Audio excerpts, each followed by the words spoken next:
Well, it has been a little over a year since a top New York restaurateur rolled out his signature hospitality included policy. The policy did away with tipping at several restaurants. But eateries on the other side of the country are taking a slightly different approach. They're adding a line to tip the server and the chef.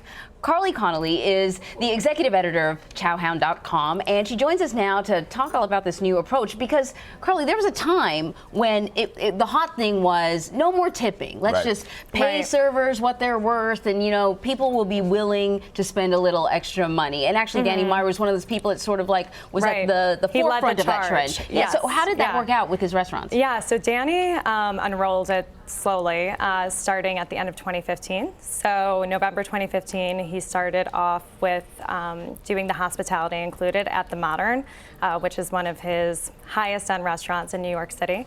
And he then rolled it out over the course of the past year plus. Now 7 of his 14 restaurants have hospitality included. The results have been mixed. People have been asking, you know, is this benefiting the bottom line for the restaurant? Right. Are you doing this for, you know, the servers, the back of the house? What's the point of this at the end of the day? And now, as you mentioned, restaurants on the West Coast are taking a different step and saying, okay, let's try this 2-tiered tipping system, which is a very different process than hospitality included. You know, it's interesting because chefs generally make a lot more money than the servers, than the people that work in the kitchen, the people that wash the dishes. They're usually very well compensated. It almost seems that most chefs would appreciate that you thank them, and generally that's the way it used to work, right? You thank the chef or have the chef come to the table and just say, this was a wonderful meal. Right, Do we have really that need to tip connection. them? Yeah, so I mean, there are obviously, you can argue both sides, but there has been a huge discrepancy between the pay of front of the house and back of the house. So servers in the front, the people who you're interacting with, right, on a face-to-face basis, and then the people in the back who don't receive those tips. There are policies in place where you aren't able to split the tips that the front of the house gets. So the problem is here that most people, when they're tipping, they don't really realize that that 20% tip is not going in the kitchen. Legally, you cannot share that tip with the kitchen unless they voluntarily, the front of a house, out of the generosity of their own heart, decides to share that with the back of the house. And so line cooks and dishwashers and the people working in the back of the house who aren't making as high of a salary, let's say, as the chef de cuisine, sous chef, executive chef, are really, really struggling. So this is more, that's very interesting because I remember when I was in college, now it's different place, different country, but I was a waitress, I was a server, and we had to tip out everyone else. Down to the busboy, they got a percentage, but you're right. It was a much smaller percentage than what you could make at the front of the house, right? How are customers taking this? Do they like the idea? Yeah, so I think a lot of it is about being educated, right? As so many issues are. And so for people who are dining at restaurants who understand that the back of the house is not making this money, this extra add-on that the front of the house is, they, I think, are excited, right, to be able to say thank you to the kitchen and give them those, you know, extra kudos for working hard. And that's the beauty of the 2-tiered system, because you can say, okay, great, here the server gets 15%, and then I'm going to give the remaining 5% to the kitchen, which there's a range of percentages that restaurateurs recommend, but they have to be very clear in their language and how they communicate, you know, what those 2-tiered tip lines mean, because, you know, then the servers, of course, are losing out a little bit here too.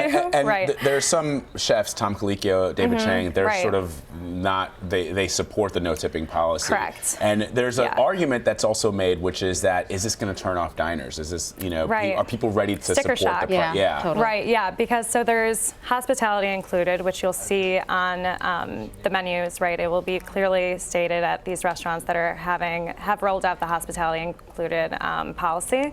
But you look at the menu and you're seeing dishes that were once $15 are now $21, $22. And so I think it is difficult for people to digest, but again, I think the more knowledgeable they are. Difficult to digest? No pun. Very good. I'm sure you tried to avoid that word the whole conversation. I know, it's tough. I almost made it. But yeah, so I think it does make a lot of sense, but you know, restaurateurs have a very hard job of making a profit with increasing minimum wage and all these. I mean, there are many other issues that you know, restaurateurs deal with. So I think it's interesting that these owners in California at some of these restaurants are trying to make a change and impact, you know, the lives of And I'm people. guessing, I know it's probably going to be in like New York City or LA Right. and California, not necessarily in, you know, in some of the Midwest. other. Yeah, well, because I Yeah. mean, I just don't think that people would stand for that. I think it's a little easier to get that done here, right? I think it depends.